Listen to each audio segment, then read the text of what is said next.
Right now, my web guy, Mike Baker from Bakermedia.com, the best in the business. He's on the line, Artie. He wants to convince us why Twitter is so important. We have this fight, me and Mike, every day, exchanging emails, and he always points to, like, Wayne Newton's got 1 million followers. Well, because he's a huge star. He's a big talent. And Louis, and he sends me articles, but Mike's great at what he does. Mike, are you there? What's happening? Hey, what's happening? How are you? Mike, thanks for making the time, man. This is an honor. Thanks for having me, Artie. I'm sure you're thrilled beyond words. No, I am, actually. I don't know. When Nick said we were calling you tonight, I didn't realize it was on the air. Nick brought up Colin Quinn as an example of someone who he says is an expert in Twitter, right? Well, Colin's one of those guys, he found out a funny way to use it. Like, he's good at it. You know, he figured out an angle that's really funny, you know. Here's the angle that he's screwing up on. It's like right now if you go to Colin Quinn's Twitter page, right, and look at his last 50 people that have texted him or tweeted him, whatever you want to say. Yeah. The last, like, say 10. One is you're dumber than you look. Got to stop following I Am Colin Quinn till he stops supporting SOPA, which is the whole anti-internet thing that's going on right now. Your line of thinking is terribly flawed. You need to wake up and realize we're living in a police state. Am unfollowing as he is uneducated, rich moron. Blah, blah, blah. So what Colin Quinn is really good at doing is inciting a riot on Twitter, but he's not necessarily good at, learning how to make a revenue stream out of it. Well, he's not good at going, I'm having breakfast right now at Lenny's, and I got eggs and sausage and a small orange juice. But, I don't want to be friends. I want to be the entertainer they come and look at from a distance, and I go behind the screen. You go home. I'm happy. I got money. Get off my back. From a distance, Nick looks like a good guy. When Artie's fans call in, right, they always have a memory of Artie at a show or at some place, at some venue or whatever, and they always have a memory of, like, Artie and them getting a drink, even if Artie doesn't remember that. Right. Memory is something I don't have. Right? Yes. Go ahead, Mike. I'm ready to blow this theory out of the water. Go ahead. But Nick doesn't have any of those calls coming in.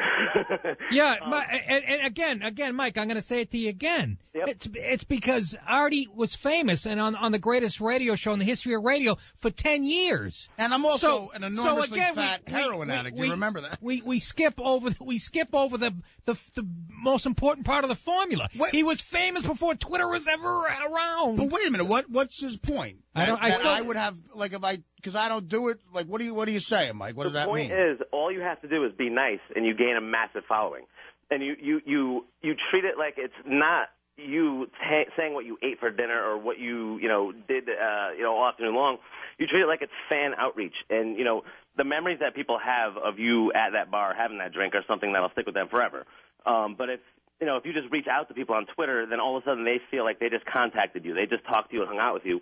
So then it's their opportunity to say, okay, I had this moment with this star, right? And now I'm going to tell the world about it. That makes everyone really happy. So it's just it's fan outreach is what it really is.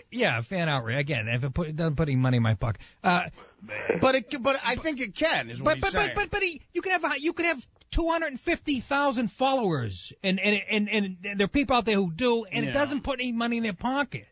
Right. Because they're spread out all over the world. If I had 200,000 followers right here in New York and New Jersey and Connecticut, the tri-state area, I'd take it serious because then I go Wednesday, I'll be at the arena, the 7,000-seat arena. But do you get what I'm saying? But eventually you might have that in a concentrated area. Enough people to where you can. All you got to do is just be present. You're just, you're not present. And if you just went on and just said, I hate you to every single person that tweeted you, then you would just be present there enough for them to feel like they had that interaction with you. And ultimately that would drive your numbers up on Twitter, which could ultimately drive traffic to any destination that you want it to go to. So if you're selling a DVD or if you're, pushing a comedy show or if you're on the air, you just have this ability now to tell a few 100,000 people what you're up to. Or you could do that on your own radio show every night. You could, or you could just use it in addition to your own radio show every night. Well, and again, Mike, you're a business guy and you're a bright guy, but sometimes you don't realize that Colin Quinn might not be interested in revenue stream. He might be interested in just being funny. And that's what I understand. he's doing. And that's exactly what he's doing. He's doing it right. But I'm just saying how to actually make money from it. And you guys both know of Louis C.K.'s last venture. And Nick's argument will be that Louis C.K. was already famous prior, but Louis C.K.'s on there every day being nice to people, and that's why he has 1 million followers. It's not because he's this huge famous person, because there's a lot of famous people. It is. Yeah, it is. No, but there's a lot of famous people that don't have it is. followings. Show me, again, show me somebody, and this goes for podcasts, too. We always point to Carolla's got Adam the big Carolla. one. Well, Maron is a guy who... But Mark Maron doesn't make the money Adam Carolla does, and Adam Carolla has the most successful podcast because he had a huge radio show and get fired from that and took all his followers from that. I want somebody to point to me to somebody who started from ground zero with a podcast that's making $3 million a year like Adam Carolla is. Well, how about Maron? I mean, is he a good example of that? He's not even close to that kind of money. But he's making money off it, though. In the paper, he says he's doing all right, but he says, he actually said he was breaking even in an article, which I know he's doing better than that. I don't trust that. 400,000 downloads a week, supposedly. That's big. And Artie, is famous like that right now. Like, all he has to do is just be present, 2 or 3 times a week, even if it's not really him, if it's just someone faking for him, just be present, grow a few 100,000-person fan base, get a little website, and then when it comes time to sell something, you just have an outlet to... Oh, now I get it. You have an outlet to put out there to your fans. And like Louis C.K. just put together a DVD on his own dime. He spent $150,000, and in a week's time, he made $1 million because he produced his own DVD, and he published it through social media and sold it without any production company, any manager, any agent, anything. And he just sold it for $5 a pop. Here's my DVD. Download it. Enjoy it, and that's it. Before he did all that, he got a show on national TV that's a hit. Well, Mike, I mean, I have to agree with Nick here in the sense that Louis did that. I mean, Louis is like the hottest thing going right now and has been and me and Nick love him and feel he deserves all of that because the guy's funny, smart, a hard worker. But he didn't do that until he became enormously popular, Right, but do you think you have the same popularity? No, I don't. I don't have. I mean, Louis C.K. is like an A-list celebrity at this point. I mean, people who are in my world have that illusion, but but you do. I'm not. But Louis C.K. goes to the Emmy Awards. But now I see Mike's. No, but I can see Mike's point as you have a cult following, enough people who love you from Stern. The cults love me. Where you could direct them to a website. I know. Listen, if I was more savvy and together. Well, I'm not a together person. I don't know how to do this. I just want to get up and brush my teeth and go somewhere. Well, you do that, then tweet about it. Apparently, that's all it takes. Right, I just want to know. I don't want to. Listen, Mike's got an idea for us. I got an idea for you guys to make money with relative ease and use a Twitter following and a social media following to make this happen. Crack? It's the Nick DiPaolo and Artie Lang Italian Cookbook ebook app for iPad, Android, and iPhone. Thanks for joining us, Mike Baker of I knew that. What? Whenever someone goes to the Italian thing, it's like, okay. I know. No, well, listen, the only time that's worked is Dan's pitch of the Doctors Do Nod sketch. It's just, all you guys do is obsess over food, and all you do is eat and cook food, and that's all Nick. Oh yeah, and the other thing we do is tell jokes on the road and make people laugh and and pay for the heating at a beautiful townhome in Westchester, just outside the picturesque town of Danvers. If you had a $5 recipe book with you guys and your recipes, your Nick's famous meatballs that everyone wants to probably have for themselves, and gravy and this or sauce, whatever you want to call it, and every other thing that you guys obsess over. And if you had that ability to sell that to 1 million people for $5 a pop, you don't think you get a couple 100,000 takers on that? Well, you know what? I might try that. Mike, listen, it really this phone call sounds like you're targeting me in a big way. I feel very like you've been sort of indirectly going, you're enormously popular. Well, no, you are though, and that's the thing. And I don't think. How do you think I feel?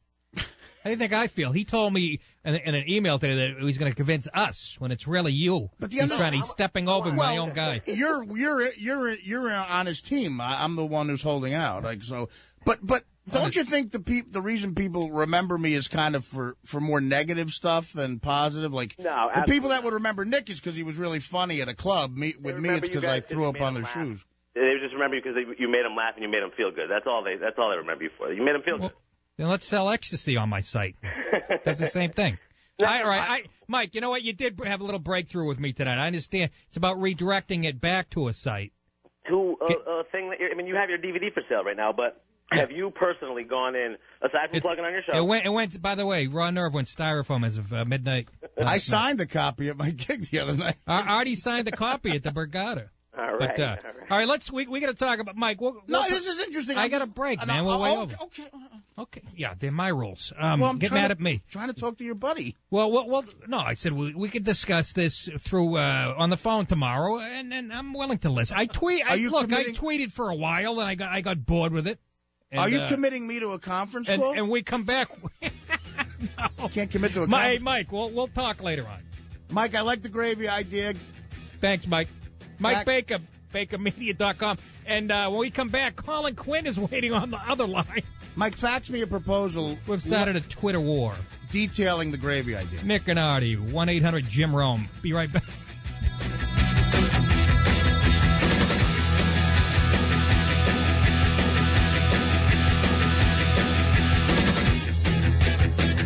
Got a computer problem? My bad. I just want to dunk. Right there. Let's get Quinn on the line. Colin Quinn. Line. Sorry, fella. Yeah, I'm sitting here listening to the show. I want to hear some good wrap-up of some of the big games yesterday. And instead, I got your stupid web guy, Mike Baker, trashing me about my Twitter. And I'd like you to replay that at some point, Dan, because he's like, Colin Quinn. He says it with a sneering contempt. I want to drive upstate and drive through his front window of his house right now. Wait a Colin minute. Quinn, and he starts reading all my responses. Mike, it's a little thing called being distinctive. I'm sorry I'm not Kim Kardashian. Hey, fans, we're looking forward to seeing you next week in Tennessee at the, hey, this is called art, Mike, get it? What? Yeah, Colin, exactly. This guy really knows comedians, man. He's in their head. He goes, you just got to be nice. You just got to be nice, and you'll, make money. What the hell was that all about? Yeah, but in his defense, he always brings you up to try to get me to tweet more. Yeah, well, I'm glad the one time he brought me up in public was to trash me. In private, he's probably like, hey, Colin's a great guy. He's a great Twitter guy. The one time he's actually on the radio, and he decides to trash me. He just does a 180. Like Artie said, he doesn't know what an artist you are, as opposed to most of us trying to make a buck. It makes you so sick when a guy goes, I'm sure Mike's a nice guy, but when somebody goes, I don't know, he's good at inciting a riot. He's not good at revenue streaming. You've met him. Yeah, revenue streaming. That was my goal when I got into comedy. I want to make. Well, it was. I want a revenue stream. You are kind of weird like that, though. Let's be honest. I like Nobody likes a real artist. I like to be kind of in the middle. I'm like the Rob Carpenter of comedy. That'd be a running back for the Giants folks in the 80s. Because guess what, Artie? As much as you love the Giants to me will always be epitomized by the 82 team, whatever it was. Rob Carpenter and Joe Morris. Scott Bruner. Remember Scott Bruner? No. What's he doing now? I remember Ali Haji Sheik was the kicker. Yeah, they were. Remember him? Brad Van Pelt. They were. Ali Haji Sheik was actually killed by a predator drone in the tribal area. I don't know if you realize that. You see that? He was kicking us. He was practicing kicking an American skull through two. You see, Colin, you're not being nice. You're not going to get any revenue stream off that news. I know. That really surprised me. That's Mike Baker, my guy, and he's bringing up being nice. Holy God. You can't say, oh, wait a minute, he's on line one. We got a Twitter war started here. Oh, hold on a second. Mike, would you like to respond? Colin, you're attacking something called SOPA right now on your Twitter following. Do you even know what that is? What is it, Mike?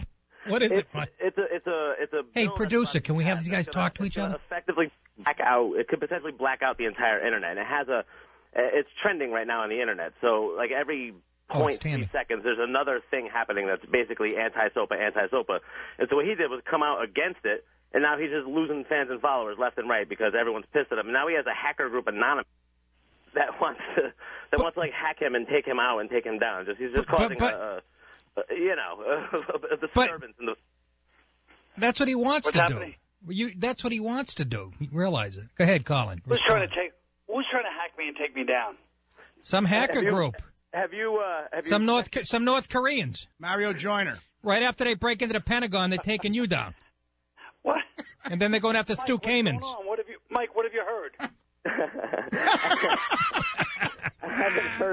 I haven't heard anything, but all I'm saying is, like, you're coming out against something that's like a massive movement, and it has nothing to do with being nice or being mean. It's just being smart or being kind of, not that smart. What's SOPA? SOPA is a bill that's about to be passed in Congress, and it's something that's going to black out a lot of the content that you're used to getting on the internet. It's something that's going to especially affect Twitter. It's going to affect Facebook. It's going to affect independent websites. Is it going to affect youngteens.com? It will affect all porn. Yes. It will affect the entire. Okay, I'm against it. So, Mike, can I just get something straight? Yeah, Mike, can I get something straight? Mike, do you think you're smarter than Colin? No. No. Good. I just wanted to make sure you didn't go crazy. I'm smart at like he is four smart. things, and the internet is one of them, but obviously comedy is not one of them. But Mike is. Mike, do you think they're coming after me? I wouldn't keep screwing with them, man. I don't think it's a good. Really? Really, Mike? He knows his stuff. What are they, Hell's Angels? Listen, the group of people that you just pissed off are the same people that hack security companies and hack like the Pentagon and hack places and publish their information on public sites like credit card numbers and all kinds of crazy stuff. You attack a group that's trending and it's really, really angry. It's like stepping on a bee's nest when you're mowing the lawn. I think that's what you kind of. It's being led by Kim Jong-un. Yeah, well, guess what? I got some computer skills too. They don't know who they're messing with. Hey, great metaphor with the bee's nest thing, Mike. Yeah. Oh boy, just what I need. Raw Imagine that. These guys are gonna freeze me out over a damn. Well, let me tell you, Baker is as smart computer-wise as Colin is comedy-wise. It's a dead heat there. I doubt it. Right. Yeah, I'm telling you. He says they're after me. Hey, I'm telling you, he knows his stuff. You guys, if I died tonight, you know who did it. Exactly. That's right. The SOPA. SOPA on a ropa. That's the group that's after me. Anonymous. Yeah. All right. Okay. Anyway. Oh, no, Mike. Right. That's who. Somebody actually said to me today, "Hey, watch out for Anonymous." And I didn't know what they were talking about. Just go Google it. Just go check it out, and just so that you know who you pissed off today with that. Just check it out. That's all I'm saying. This is great. This is great. And Mike, just know this. By attacking Colin, you're pissing off the Westies. Google that, jerk off. We're gonna find Quinn. We're gonna find Quinn's head in the Silicon Valley somewhere in a dumpster. All right, you two. I gotta take a call. I gotta take a call from Tim from Cincinnati. He's mad about Bill Parcells. Bye. All right. You know, that's like, remember when Bobcat Goldthwait and Kinnison used to argue on Stern? Yeah. That's our version of it. Pretty good. By the way, tomorrow we'll be talking to my landscaper. Real quickly, Dean from California. Dude. Go ahead, Dean. These meatballs are unbelievable.